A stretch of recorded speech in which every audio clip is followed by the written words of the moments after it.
नमस्कार साथियों, आप सब कैसे हैं। उम्मीद करता हूँ आप सब अच्छे होंगे और साथ साथ पढ़ाई भी कर रहे होंगे। तो प्यारे बच्चों, आज हमारा जो टॉपिक है वो है ठोस विलयन। यानी आज के इस वीडियो में जानेंगे कि ठोस विलयन किसे कहते हैं। ठीक है, तो आइए वीडियो की शुरुआत करते हैं। तो ठोस विलयन क्या होता है, यानी विलयन हम लोग पिछले वीडियो में पढ़ के आए हैं कि विलयन किसे कहते हैं, और आज के इस वीडियो में जानेंगे ठोस विलयन। ठीक है, तो यानी विलयन किसे कहते हैं, जब दो पदार्थों को आपस में मिलाते हैं तो बना समांगी मिश्रण जो होता है वो विलयन कहलाता है। अब यहाँ पर क्या करेंगे, दो ठोस पदार्थों को मिलाएंगे, यानी ये बोल सकते हैं दो ठोस पदार्थों को या दो धातुओं को जब आपस में मिलाते हैं तो जो मिश्र धातु बनती है, ठीक है, उसे हम लोग क्या कहते हैं, ठोस विलयन कहते हैं। तो लिख सकते हैं यहाँ पे दो ठोस धातुओं को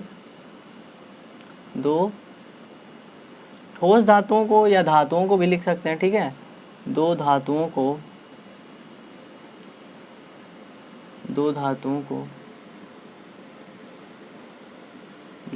को मिलाने पर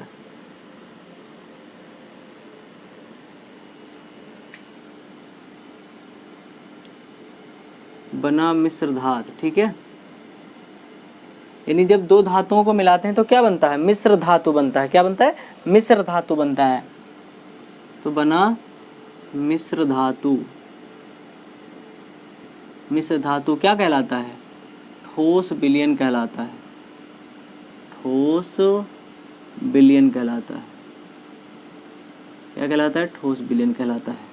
ठीक है, इस तरीके से हमारा ये हो गया ठोस विलयन। यानी जब दो धातुओं को मिलाते हैं तो उनसे मिश्र धातु जो बनता है तो उसे हम ठोस विलयन कहते हैं। वैसे विलयन हम लोगों ने गैस विलयन भी पढ़ा है, ठीक है, द्रव विलयन भी पढ़ा है और ठोस विलयन भी पढ़ा है। तो वही ठोस विलयन हम लोग यहाँ पर सीख रहे हैं कि ठोस विलयन क्या होता है। ठीक है, अब यहाँ पे अगर हम लोग बात करें कि ठोस विलयन जो होता है वो दो प्रकार का होता है। कितने प्रकार का होता है, दो प्रकार का होता है।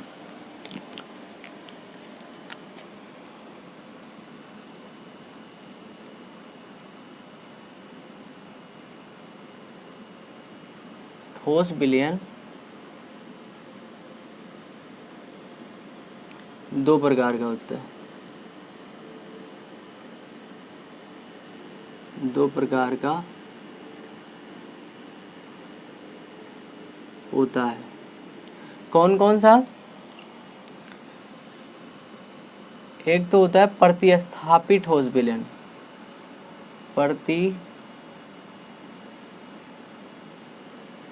प्रतिस्थापी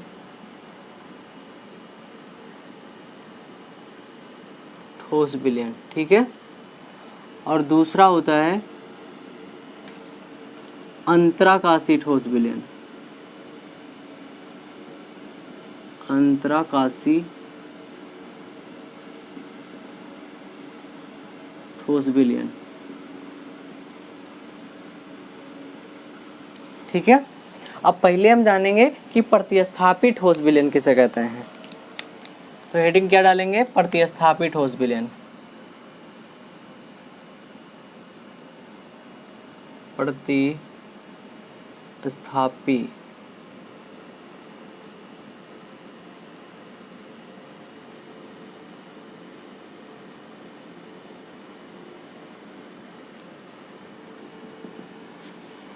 प्रतिस्थापी ठोस किसे कहते हैं, ठोस विलयन किसे कहते हैं, जैसा कि नाम से ही इंगित हो रहा है, प्रतिस्थापी का मतलब होता है प्रतिस्थापन करना।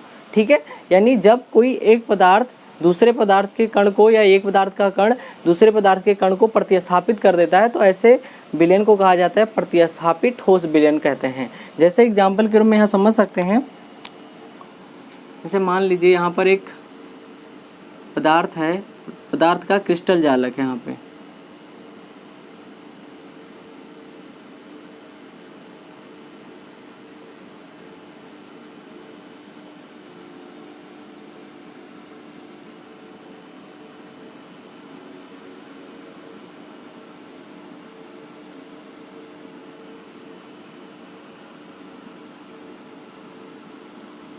ठीक है। अब मान लीजिए यहाँ पर किसी पदार्थ का जो है ये क्रिस्टल जालक है, मतलब उसके अंदर की जो आंतरिक संरचना है, ठीक है। क्रिस्टल का मतलब होता है वहाँ पर जो अवयवी कण होते हैं, जिन कणों से मिलकर ये पदार्थ बना होता है, ठीक है। तो उनकी एक निश्चित व्यवस्था होती है जिसे हम लोग क्रिस्टल बोलते हैं। और जालक का मतलब ये जो कण होते हैं एक विशेष व्यवस्था के रूप में मिल करके एक जाल जैसा संरचना बनाते हैं, इसलिए इनको जालक बोला जाता है।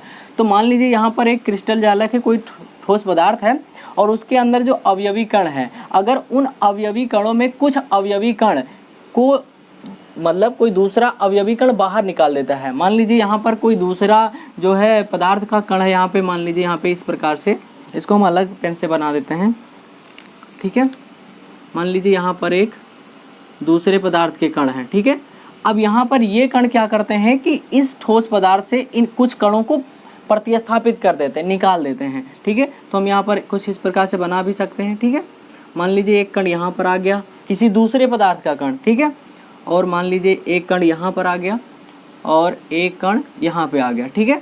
इस प्रकार से अगर कण आ जाते हैं किसी एक ठोस पदार्थ के अंदर, किसी दूसरे पदार्थ के कण अगर आ जाते हैं, ठीक है, इस प्रकार से प्रतिस्थापित कर देते हैं दूसरे पदार्थ के कण एक पदार्थ के कणों को, तो इस प्रकार से जो विलयन बनता है उसे हम लोग क्या बोलते हैं, प्रतिस्थापित ठोस विलयन कहते हैं। क्या कहते हैं, प्रतिस्थापित ठोस विलयन कहते हैं। अब इसको ऐसे भी लिख सकते हैं कि एक पदार्थ के कण, एक पदार्थ के कण, अब कण कुछ भी हो सकता है। मान लीजिए वो ठोस जो है वो आयन से बना हुआ है या परमाणु से बना हुआ है या अणु से मिलकर बना हुआ है, तो एक पदार्थ के कण में कुछ भी हो सकता है। एक पदार्थ के कण अगर दूसरे अन्य पदार्थ के कणों को प्रतिस्थापित कर देते हैं तो ऐसे विलयन को क्या कहते हैं हम लोग, प्रतिस्थापित ठोस विलयन कहते हैं। तो परिभाषा लिख भी सकते हैं, क्या लिख सकते हैं, जब यहाँ लिख देते हैं, ठीक है।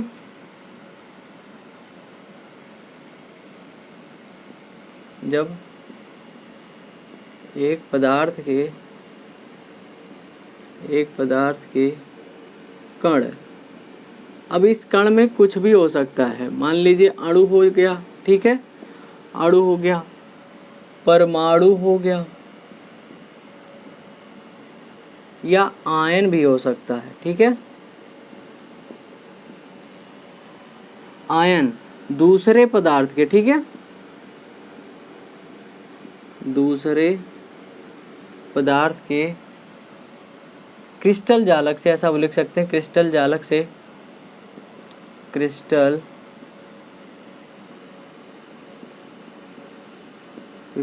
जालक से कणों को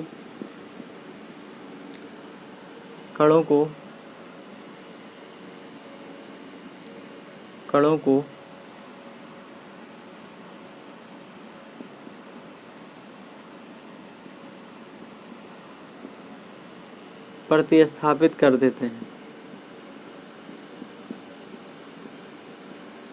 ठीक है। तो इस प्रकार से जो विलयन होता है वो क्या कहलाता है, प्रतिस्थापित ठोस विलयन कहलाता है।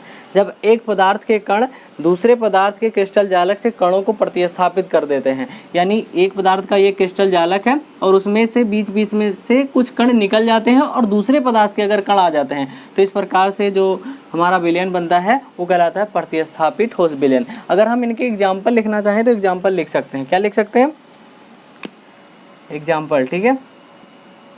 एग्जाम्पल में लिख सकते हैं पीतल, क्या लिख सकते हैं, पीतल, कांसा भी लिख सकते हैं, ठीक है, आदि।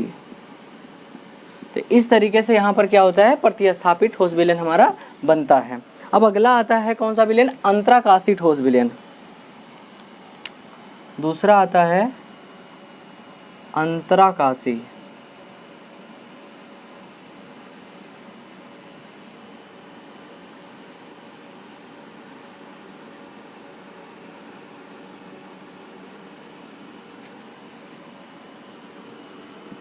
अंतराकाशी ठोस विलयन किसे कहते हैं, अंतराकाशी ठोस विलयन ऐसा एक विलयन होता है जिसमें एक ठोस पदार्थ के क्रिस्टल जालक में क्या होता है कि जो रिक्तिकाएं होती हैं, अब रिक्तिकाएं जैसे, अब रिक्तिकाएं क्या होती हैं, मान लीजिए यहाँ पर क्या है कि यहाँ पे मान लीजिए 4 लड्डू हैं, ठीक है, मान लीजिए यहाँ पे 4 क्या हैं, लड्डू हैं, इस प्रकार से रखे हुए हैं। और इस प्रकार से रखें और इसके ऊपर एक लड्डू और रख दिया जाए, ठीक है। तो अब आपको पता होगा कि 4 लड्डू के ऊपर अगर एक लड्डू और रख दिया जाता है तो क्या होता है कि उसके बीच में थोड़ी सी जगह बच जाती है, थोड़ी सी जगह बच जाती है। उसी जगह को क्या बोला जाता है? रिक्तिका बोला जाता है, ठीक है। क्या बोला जाता है? तो रिक्तिका बोला जाता है। तो रिक्तिका के द्वारा ही यहाँ पर जो है अंतराकाशी ठोस विलयन बनता है, ठीक है। अब देखो अंतराकाशी ठोस विलयन क्या होता है। अब यहाँ पे देखो, मान लीजिए कोई ठोस पदार्थ का ये क्रिस्टल जालक है, ठीक है। अब ये क्या है? ठोस पदार्थ का क्रिस्टल जालक है। अब इन क्रिस्टल जालक में आप यहाँ पर ये देख पा रहे हो, ठीक है, ये खाली जगह, ठीक है। इनको हम क्या बोलते हैं? रिक्तिका बोलते हैं। क्या बोलते हैं? रिक्तिका। अगर इस ठोस पदार्थ के क्रिस्टल जालक में अगर किसी दूसरे पदार्थ के कण आ करके इन रिक्तिकाओं में, ठीक है, इन रिक्तिकाओं में अगर बैठ जाते हैं, सेट हो जाते हैं, ठीक है, तो इस प्रकार से जो जालक बनता है उसे हम लोग क्या बोलते हैं? अंतराकाशी ठोस विलयन कहते हैं, ठीक है। क्या कहते हैं? अंतराकाशी ठोस विलयन कहते हैं। यानी इसको क्या बोलेंगे, परिभाषित कैसे करेंगे? यानी एक पदार्थ के अगर कण, ठीक है, एक पदार्थ के कण अगर किसी दूसरे पदार्थ के क्रिस्टल जालक में उपस्थित रिक्तिकाएं जो होती हैं उनमें जब ये स्थान ग्रहण कर लेते हैं या स्थान जो है प्राप्त कर लेते हैं, तो उससे जो विलयन बनता है क्या कहलाता है? अंतराकाशी ठोस विलयन कहलाता है। क्या कहलाता है? अंतराकाशी ठोस विलयन कहलाता है। तो इसको परिभाषित कर सकते हैं, जब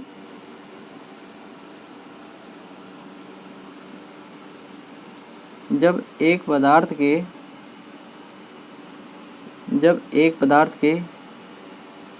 कण, जब एक पदार्थ के कण किसी अन्य पदार्थ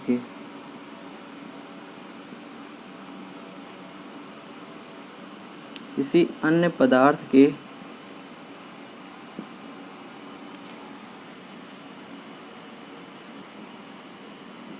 क्रिस्टल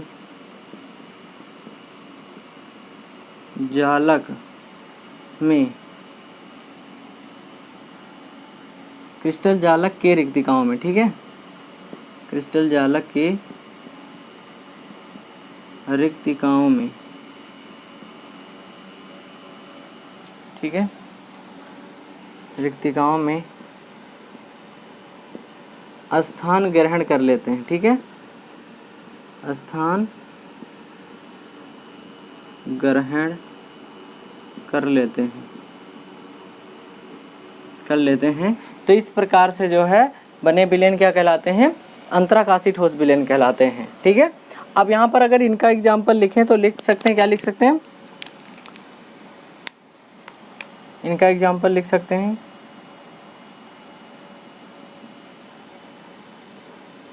टंगस्टन कार्बाइड लिख सकते हैं। क्या लिख सकते हैं? Tungsten carbide. प्रतीक इसका होता है सूत्र WC, ठीक है। तो इस प्रकार से ये हो गया अंतराकाशी ठोस विलयन। अंतराकाशी ठोस विलयन किसे कहते हैं? शायद उम्मीद है समझ में आ गया होगा कि अगर एक पदार्थ के कण किसी दूसरे पदार्थ के क्रिस्टल जालक में जो रिक्तिकाएं होती हैं, जो खाली स्थान होता है, अगर उसमें वो स्थान ग्रहण कर लेते हैं, ठीक है, तो इस प्रकार से जो विलयन बनता है उसे क्या कहते हैं? अंतराकाशी ठोस विलयन कहते हैं। अब हम जानेंगे अगला टॉपिक, तो आप जो है इसका स्क्रीनशॉट ले सकते हैं।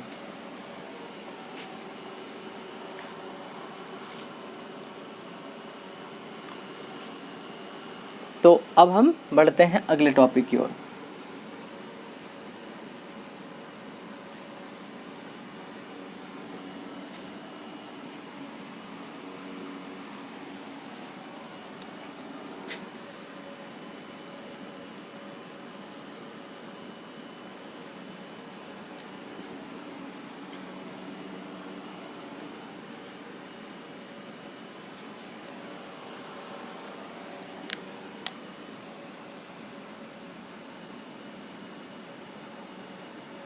अगला टॉपिक है द्रवीय विलयनों का वाष्पदाब।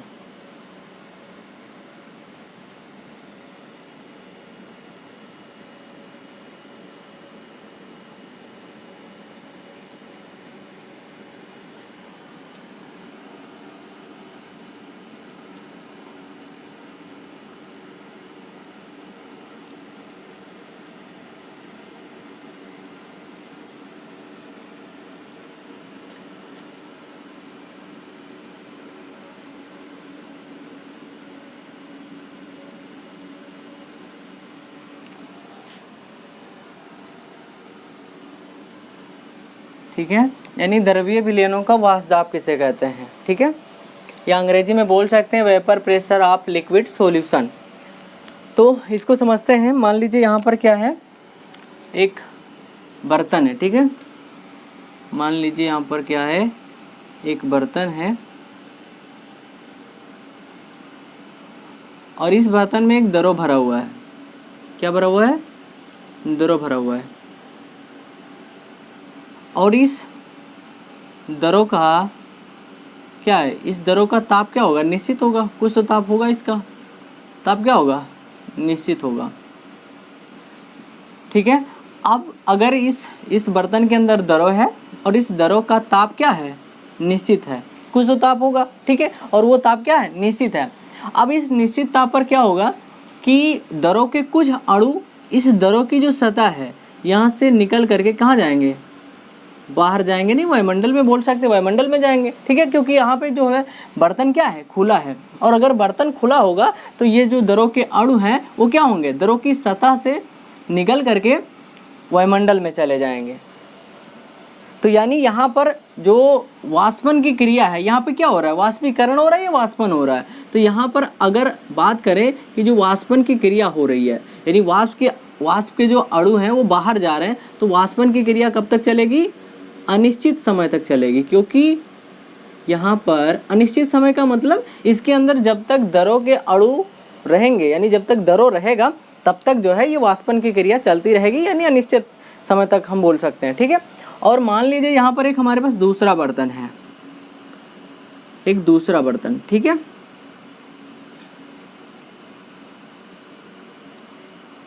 ये बर्तन थोड़ा बड़ा बना देते हैं, ठीक है। मान लीजिए यहाँ पर हमारे पास एक दूसरा बर्तन है और इस बर्तन में भी क्या भरा हुआ है, दरो भरा हुआ है। क्या भरा हुआ है, दरो भरा हुआ है, और इस दरो का ताप निश्चित है, दरो का क्या है, ताप निश्चित है, ठीक है। और यहाँ पर ये बर्तन जो था वो खुला था, और यहाँ पर हम लोग क्या कर देते हैं, इस बर्तन जो है यहाँ पर, ठीक है, बर्तन, ठीक है, इस बर्तन को हम लोग क्या कर देते हैं, यहाँ पे बंद कर देते हैं, ठीक है, बंद कर देते हैं। और इस बर्तन के अंदर हम लोग क्या करेंगे, मान लीजिए यहाँ पर हम लोग उत्पन्न कर देते हैं निर्वात। अब निर्वात का मतलब यहाँ की जो ऊपर वायु है वो सारी वायु निकाल देते हैं, ठीक है, तो निर्वात हो जाएगा।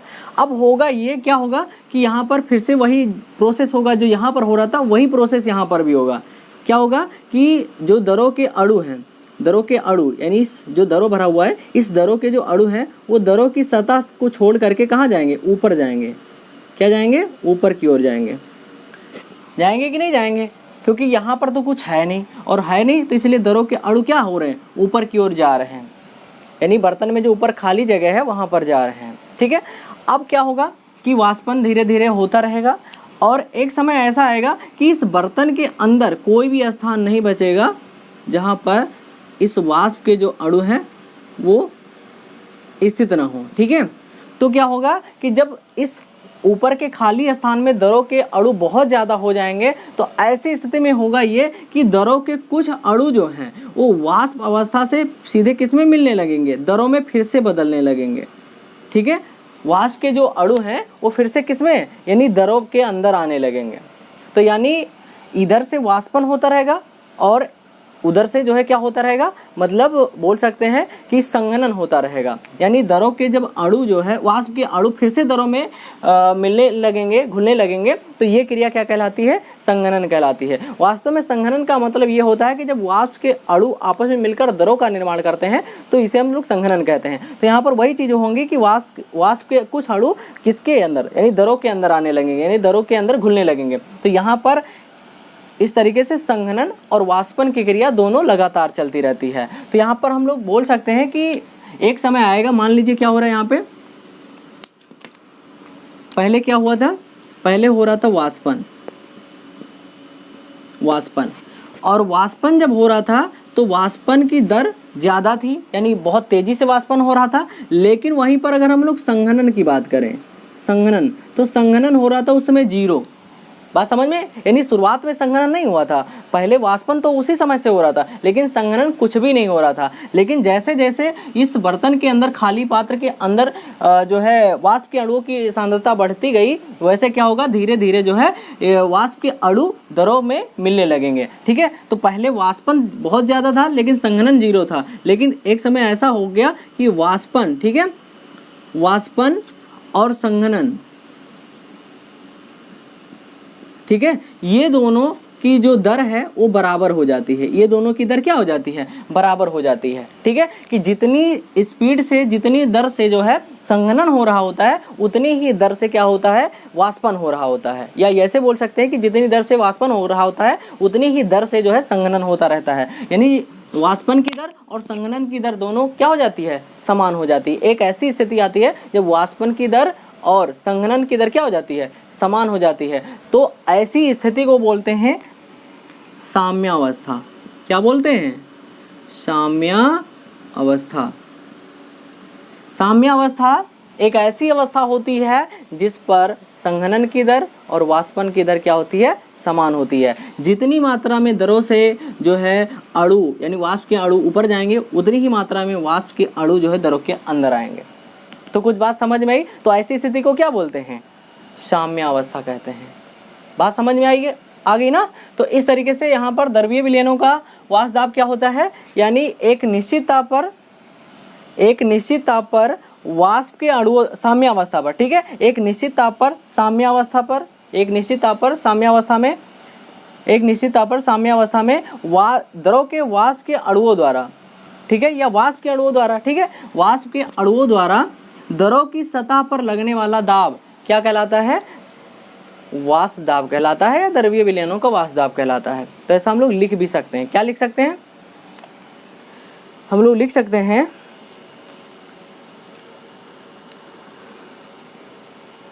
एक निश्चित ताप पर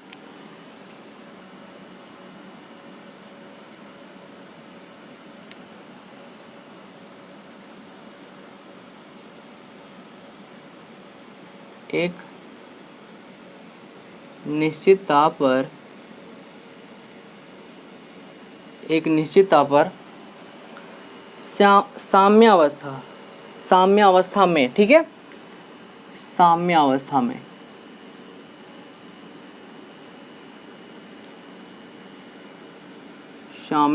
में वाष्प के अणुओं द्वारा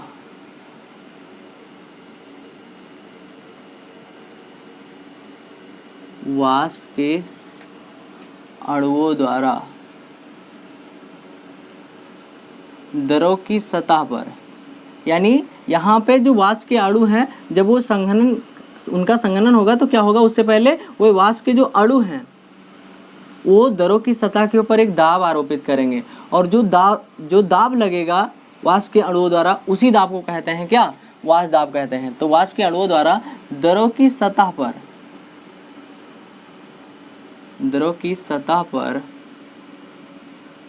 लगने वाला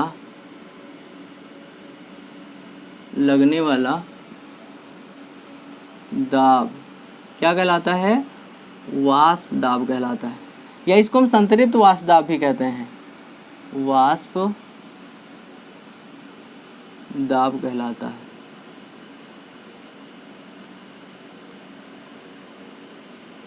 ठीक है, तो ये हो गया क्या, द्रवीय विलयनों का वाष्प दाब। तो उम्मीद है समझ में आ गया होगा। तो ये हो गया वाष्प दाब। अब हम जानेंगे वाष्प दाब को प्रभावित करने वाले कारक।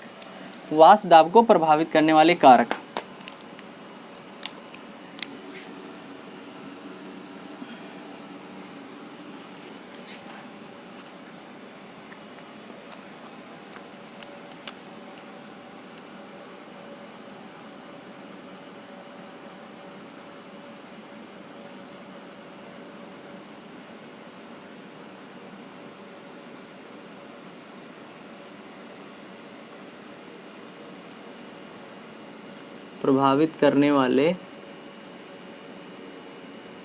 कारक। अब कौन कौन से ऐसे कारक हैं जो द्रवीय विलयनों के वाष्प दाब को प्रभावित करते हैं? तो सबसे पहला आता है द्रव की प्रकृति। क्या आता है? दरों की प्रकृति।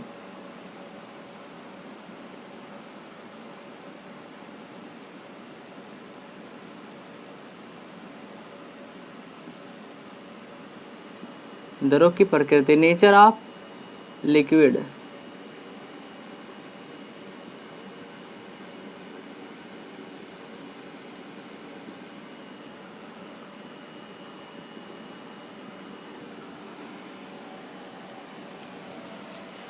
तो यानी दरों की प्रकृति किस प्रकार से प्रभावित करती है? तो हम सभी को पता होना चाहिए कि जो दरों के अणु होते हैं, क्या होते हैं? जो दरों के अणु होते हैं उनके अणुओं के बीच क्या पाया जाता है? एक बल पाया जाता है। क्या पाया जाता है? एक बल। वही बल क्या करता है? अणुओं को बांधे रखता है और उस बल को कहते हैं अंतरा आणविक बल। क्या कहते हैं? अंतरा आणविक बल।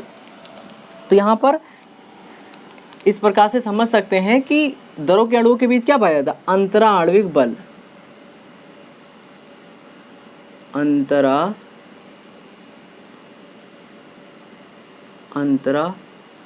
आणविक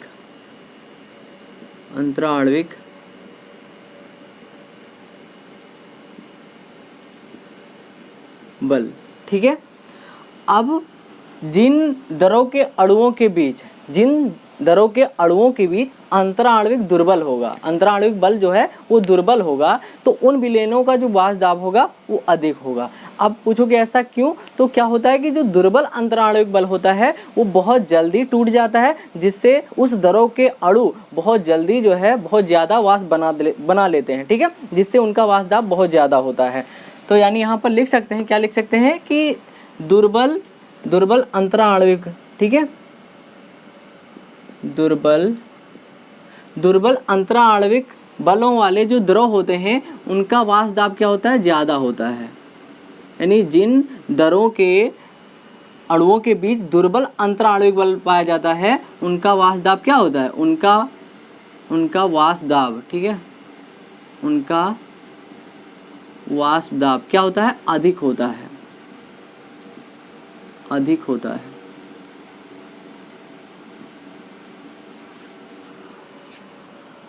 और जिन दरों में क्या होता है? प्रबल अंतराणविक बल पाया जाता है, प्रबल अंतराणविक बल पाया जाता है, उनका वाष्प दाब क्या होता है? कम होता है, क्योंकि प्रबल अंतराणविक बल जो होता है वो इतनी जल्दी जो है वाष्प के अणुओं को टूटने जाने नहीं देता। ठीक है, तो वाष्प कम बनती है, तो क्या होता है? उनका वाष्प दाब क्या होगा? कम होगा, वाष्प दाब कम होगा। तो इस तरीके से दरों की जो है प्रकृति वो निर्धारित करती है कि वाष्प दाब कितना होगा और कैसे होगा। यानी जिन दरों के अणुओं के बीच दुर्बल अंतराणविक बल पाया जाता है उनका वाष्प दाब अधिक होता है, और जिन दरों के अणुओं के बीच प्रबल अंतराणविक बल पाया जाता है उनका वाष्प दाब क्या होता है? कम होता है। ठीक है, अंतराणविक बल को हम वान डर वाल्स बल भी कहते हैं। क्या कहते हैं? वान डर वाल्स बल भी कहते हैं। ठीक है, तो ये हो गया क्या? दरों की प्रकृति। ठीक है, अब हम जानेंगे अगला कारक। अगला कारक है ताप, टेम्परेचर।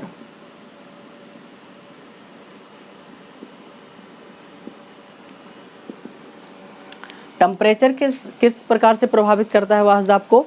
तो होता ये है कि मान लीजिए अगर कोई यहाँ पर बहुत सारा दरों है, ठीक है, तो हम अगर इस दरों का जो है ताप बढ़ा देते हैं, इस दरों का क्या करते हैं? ताप अगर हम लोग बढ़ा देते हैं तो क्या होता है कि इसके अंदर के जो अणु हैं उनकी गतिज ऊर्जा बढ़ जाती है। ठीक है, इस दरों के अंदर जो अणु हैं उनकी इनकी जो गतिज ऊर्जा, क्योंकि ये गति पहले भी कर रहे होते हैं, लेकिन जब हम ताप बढ़ाते हैं तो इनकी गतिज ऊर्जा क्या हो जाती है? बढ़ जाती है। और जब गतिज ऊर्जा बढ़ जाती है तो ऐसी स्थिति में क्या होता है कि ये बहुत तेजी के साथ जो है वाष्प में बदल जाते हैं और इनका वाष्प दाब क्या हो जाता है? बढ़ जाता है। तो यहाँ पर लिख सकते हैं कि ताप बढ़ाने से क्या होता है? ताप बढ़ाने से क्या होता है कि अणुओं की गतिज ऊर्जा बढ़ती है। गतिज ऊर्जा में क्या होता है? वृद्धि होती है। और जिनके गतिज ऊर्जा में वृद्धि होती है, जिन दरों के अणुओं में, तो उनका वाष्प दाब भी अधिक हो जाता है। उनका वाष्प दाब भी क्या हो जाता है?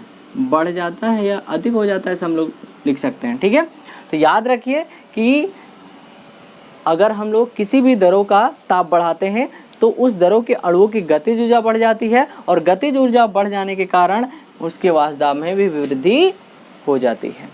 क्योंकि गतिज ऊर्जा बढ़ेगी तो दरों के जो अणु हैं वो वाष्प अवस्था में ज़्यादा बदल जाएंगे, वाष्प अवस्था में ज़्यादा बन जाएंगे, ठीक है, वाष्प के रूप में ज़्यादा परिवर्तित हो जाएंगे। तो इस तरीके से क्या होगा कि उनका वाष्प दाब बढ़ जाएगा, क्योंकि जितनी मात्रा में ऊपर वाष्प रहेगी उतना ही ज़्यादा वाष्प दाब रहेगा। अगर वाष्प दाब कम बनेगी तो अगर वाष्प कम बनेगी तो वाष्प दाब कम रहेगा, अगर वाष्प ज़्यादा बनेगी तो वाष्प दाब भी ज़्यादा होगा। तो इस तरीके से ताप प्रभावित करता है वाष्प दाब को, ठीक है। तो उम्मीद है आपको ये टॉपिक समझ में आया है, ठीक है। तो इसी के साथ ये टॉपिक यहीं समाप्त होता है और हम मिलेंगे अगले वीडियो में। और अगर आपको ये वीडियो पसंद आया है तो वीडियो को लाइक कीजिए और चैनल को सब्सक्राइब भी कीजिए। बहुत बहुत धन्यवाद।